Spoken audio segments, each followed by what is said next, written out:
Greetings, all you interdimensional warriors out there. I'm Duuz-Diz-Din coming at you with another review of Super Dragon Ball Heroes. We're continuing on with the Universal Conflict arc. This time it's episode 8, The Ultimate Worst Warriors Invade, Universe 6, Demolished. As we see the twin Sephorian, artificial Sephorians, or artificial Tuffles, as they are in the English adaptation, Oren and Kamin staring down Super Saiyan Vegeta and Trunks. They take this opportunity to try to go and possess both Caulifla as well as Kale. Thus, they are able to use their Saiyan adaptation and abilities in order to grow their power and unleash devastating attacks on Kaba as well as Hit. They then start going toe-to-toe with Vegeta and Trunks, but Vegeta and Trunks manage to push them back for the most part, because, let's face it, there was no real reason for them to even possess Caulifla and Kale, because it's just like, well, you guys were already doing well enough on your own. There was no reason to do this, if not just to kind of try to mess with them, get them to hold back a bit because they're friends. But, the, Sephorian twins, enjoy the fight so far. Feeling that Saiyans are, the strongest out there, but, I'm sorry to inform you that Caulifla and Kale aren't even in their strongest form when they're, taking them on. So, it just feels a little odd. It doesn't really add up. If anything, it just feels like an excuse to have the situation that happened in Dragon Ball GT happen here, where Baby took over Vegeta's body and used it to throw down. And even then, Baby in Vegeta's body was only so powerful. So it only adds up so much, and then they give their backstory about how they're artificial Tuffles, Sephorians. They were credited as being too strong, and they were sealed away by their creators, and now they want some form of vengeance on the galaxy. Which raises the question which galaxy they come from exactly.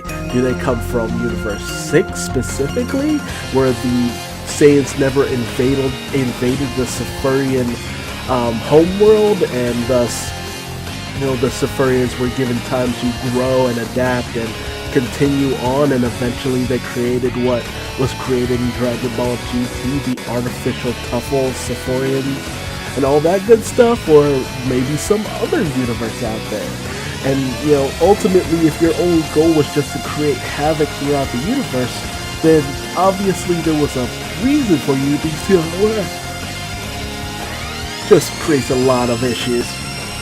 But Vegeta has had enough. He wants to get his, allies back, so he, Trunks, and Hit go on the offensive, although they are then countered by Oren and Kamin.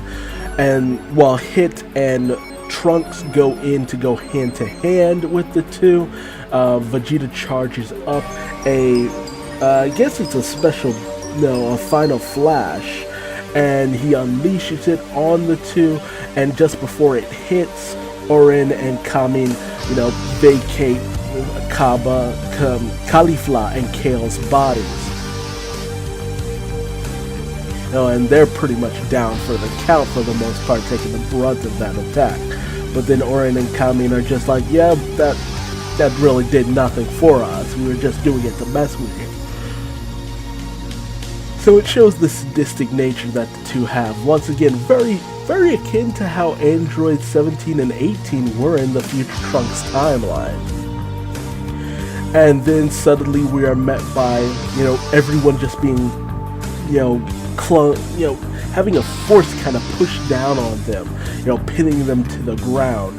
And we come to find out it is the leader of the, Zeno Crusher Corps, or whatever they call themselves, Hearts, who has come to basically just taunt and mock for the most part.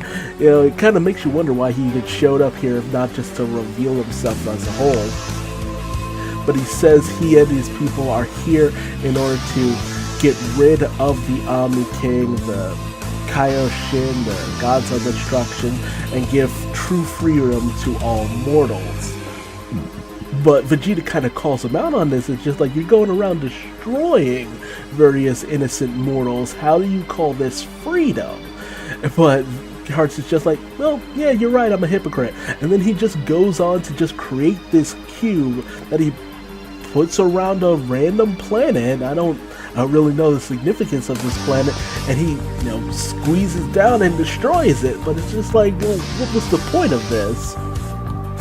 And then he creates it over everyone's heads, but it's just like, well, why would you even demonstrate this power?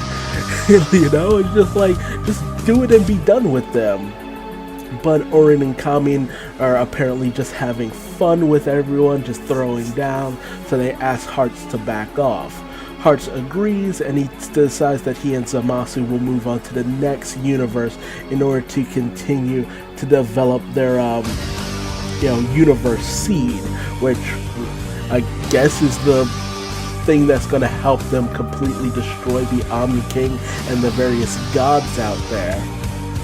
Although Zamasu is just like, don't tell me what to do, man, which really makes you question what Zamasu's role in all this actually is. Why has he sided with a bunch of mortals, and even artificial mortals at that? He also, and everybody's just taken aback by Zamasu's appearance, because everyone's just like, wait, didn't we kill him? How is he here right now? And then Hearts calls out to Hit, being like, hey, who's the strongest in all the universes? And Hit thinks about it for a second, but doesn't answer. And Hearts is just like, oh, Jiren from Universe 11. Got it, thank you. And Hit's just like, what the hell? Did he just read my mind? And it's just like, what's the plan here? And naturally, Vegeta's pissed off, because it's just like, you're just mocking all of us Saiyans. And it raises the question, like, Vegeta, why didn't you just go Super Saiyan Blue? Like, come on, dude. And then we see that Cumber is already throwing down with everyone on Universe 11, having already apparently taken down Top. So we have Jiren throwing down with Cumber, but considering how powerful Cumber is, I mean, I'd say he's at least around Jiren level, so this should at least be an interesting showdown with this Saiyan. But, like, why take him on? How is the Universe Seed actually growing? Is it with constant fights? Is that what's adding to the power that'll destroy the Omni King? And considering that the Omni King can wipe out entire universes with a thought, you know, I kind of doubt that, you know, the likes of anything that uses the various powers from various universes would even be able to put a scratch on the Omni King. But we'll just have to wait and see. And then we cut over to the world of the, Omni King, well, the dimension of the Omni King as far as I can tell, where we see that the Grand Minister is actually beginning to train Goku himself, which completely takes me off guard, because it's just like, wait, what? This seems like something that wouldn't happen in just a throwaway promotional anime. This seems like a fairly important situation.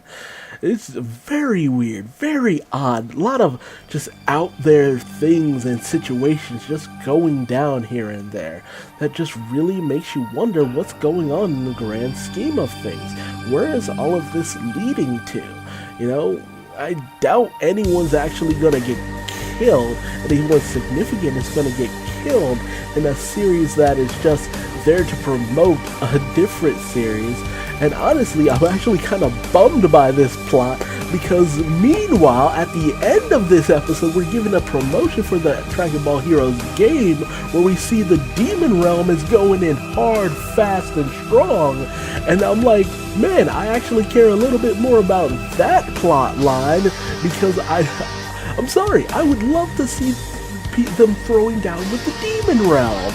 Like, seriously. But no, apparently that's not a priority in this situation. That's the Dragon Ball GT side of things for the most part.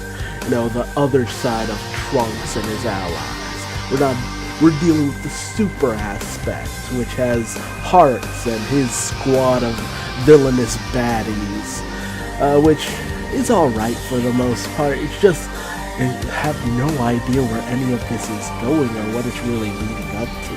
We'll just have to wait and see, but hey, if you like this video, drop me a like and tell me your thoughts on this episode in the comment section below. And if you did, feel free to give me a dislike and tell me what I did wrong in the comment section in order to help me better myself for future videos. And hey, how about subscribing? Because I'll definitely be bringing you more Dragon Ball content in its many shapes and forms. But until then, I will see all you universal travelers in the next video. Later!